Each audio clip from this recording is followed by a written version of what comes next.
Hey, so we just got back from the Vivo NEX event here in Shanghai, China, and they had a brand new phone that they wanted to show off called the Vivo NEX Dual Display Edition. So effectively, this is pretty much exactly what it sounds like. You've got the primary display on the front of the phone, and then on the back of the phone, you have another display that you can use for things like taking photos or even playing games. So earlier this year with the original Vivo NEX, you had this little selfie camera that popped out of the top of the phone. But this year they want to make it so you don't need that to happen at all. There's no mechanical part at all. Now you can just use the screen on the back of the phone and use the primary shooters that you would normally use to take regular photos kind of as selfie cameras. So they're better cameras anyway, and you're going to get a better image since you can just turn the phone around, see yourself, and take the selfie.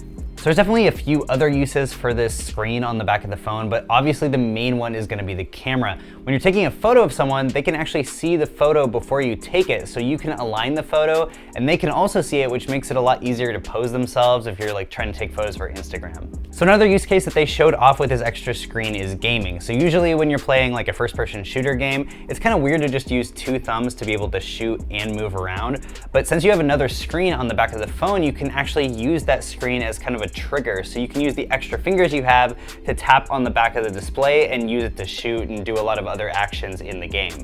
So now because you have two displays, you've got two different ways to unlock your phone depending on which display you want to unlock first. So in the main display, just like on the last NEX, you've got that in-screen fingerprint reader, which is probably a little bit better than it was earlier this year. But on the rear display, now you can use the three cameras in the back of the phone to use Face Unlock. So you're getting three cameras on the back of the device. There's a 12 megapixel main shooter that's made for regular photos. There's a 2 megapixel low light camera that's made to get a lot of low light images and actually is used for a lot of videography. And then there is a time of flight sensor, which is pretty much exactly what it sounds like. It shoots dots at your face to create this depth map, which is used for face unlock. So if you don't want to use the in-screen fingerprint reader on the main glass panel, then you can actually use face unlock on the rear. So probably the other main feature here besides that secondary screen is 10 gigabytes of RAM, which makes this like the third phone on the market right now to have 10 gigabytes of RAM.